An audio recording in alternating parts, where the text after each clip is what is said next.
मिले, बस यही आशा लगी है। और भक्ति ये नहीं होती कि उसमें अपने सुख का अनुभव किया जाए।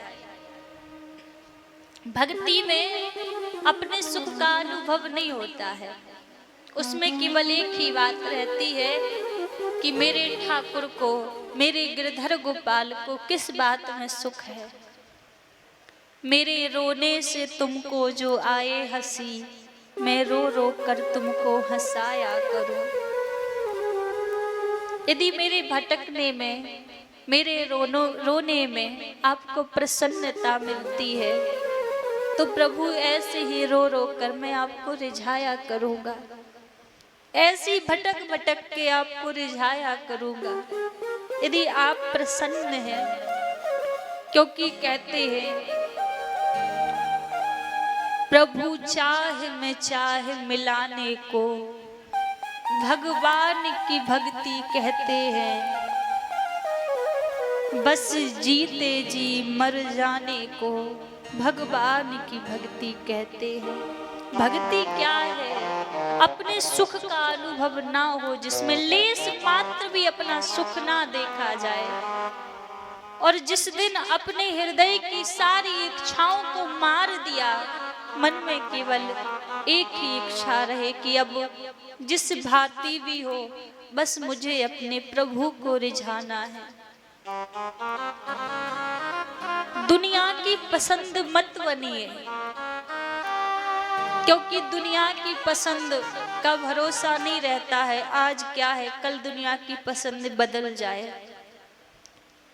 पसंद बनना है तो उस ठाकुर की पसंद बनिए, क्योंकि यदि ठाकुर की पसंद बन जाओगे तो इस दुनिया से छुटकारा मिल जाएगा।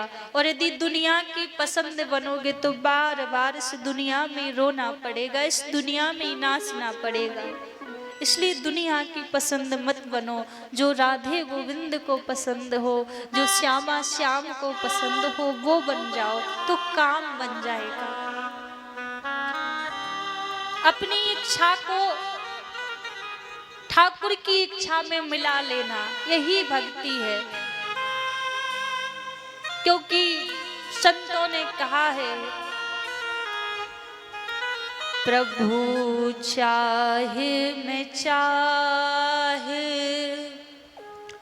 मिलाने को भगवान की भक्ति कहते हैं। प्रभु आँखों से झलकते हो आंसू और अधीरों पे मुस्कान रहे, एक संग में हंसने रोने को भगवान की भक्ति कहते हैं। बस जीते जी मर जाने को भगवान की भक्ति कहते हैं। एक ही आशा हो कि मेरे प्रभु को किस बात में सुख मिले। और इस ब्रजवास में तो संत कहते हैं कि जब तक उस श्यामा श्याम की याद में, उस ठाकुर की याद में आंखों से अश्रु की पिचकारी ना छूटे, अश्रुधार ना बहे, तब तक उस ब्रजवास का क्या महत्व। क्योंकि ब्रज में हम रहते हैं इसीलिए कि हर भांति उस ठाकुर को मना सके, उस ठाकुर को रिझा सके। जो भी हमारे द्वारा कार्य हो उस प्रभु को मनाने के लिए हो। और यही तो इस गोपी प्रेम की पराकाष्ठा है। गोपी क्या करती है, अपने सुख का लेस मात्र अनुभव नहीं है। एक गोपी यमुना पे बैठी बैठी आवाज लगा रही है, अरे कोई नींद ले लो, कोई नींद ले लो। तब तक दूसरी गोपी आई, बोली गोपी कहाँ बात है, तू काहे को आवाज लगा रही है? इन नींद भी कोई बेचने की चीज है? लोग कितना परेशान होते हैं कि नींद आए नींद आए, पर तू पागल है, तू नींद बेच रही है। तो दूसरी गोपी बताने लगी कि अरे एक दिन कन्हैया मोसो कहकर गए कि मैं तेरे घर आऊंगा। पता नहीं मैं उसी समय बैठी बैठी बाट निहारती निहारती कन्हैया की मेरी आंख लग गई, मुझे नींद आ गई। कन्हैया मेरे घर तो आए लेकिन मैं सो गई तो कन्हैया लौट गए, इसीलिए मैं बैरन नींद को बेचना चाहती हूँ। जब तक जो दूसरी गोपी सुन रही थी उसके नेत्रों से तरतर अश्रुपात बहने लगे। झोली पसार दी आगे, कहा गोपी तू ये नींद मुझे दे दे। तो गोपी बोली तुम नींद क्यों ले रही हो? तो बोली अरे एक दिन जब मैं सो रही थी तो सपने में मेरे कन्हैया आए, और जैसे ही सपने में कन्हैया आए कुछ क्षण में मेरी नींद टूट गई और कन्हैया मेरी चित्त से चले गए। मैं अपने हरि सोए गवाई, मैंने सोकर अपने हरि को गवा दिया। और दूसरी बोली मैं अपने हरि जाग गवाई।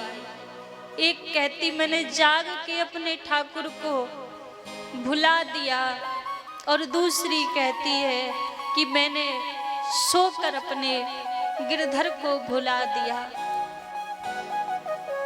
तो इसमें खुद के सुख की थोड़ी सी भी लालसा नहीं है, मन में यही है कि बस मेरे गिरधर गोपाल किसी भी भांति प्रसन्न रहे। और यही श्रेष्ठ भक्ति है कि जब तक उस ठाकुर को, उस प्रभु को मनाना ना आया तब तक जीवन बेकार है। रूठे हरि को मनाना ना आया, ये जीवन जीना ना आया। उस प्रभु को रिझाना ना आया, दुनिया को रिझा लिया तो क्या मिला? दुनिया को प्रभावित करने में कुछ नहीं मिला। दुनिया को प्रभावित तो एक मदारी भी कर लेता है। दुनिया को प्रभावित मत करो, बस एक बार उस ठाकुर को रिझा लो, दुनिया अपने आप पीछे आएगी और जीवन बन जाएगा। गोपिकाएं कैसे, उनको लगता कि आज मेरे ठाकुर रोकर प्रसन्न हैं तो गोपिकाएं रोती। उनको लगता कि आज मेरे ठाकुर मुझे हंसता देख प्रसन्न है तो गोपिकाएं हंसती। यही तो एक प्रेम है। और कैसे गोपिकाएं प्रभु को रिझाती, प्रभु को पल पल पुकारती। तू आजा कहाँ है मेरे श्याम प्यारे,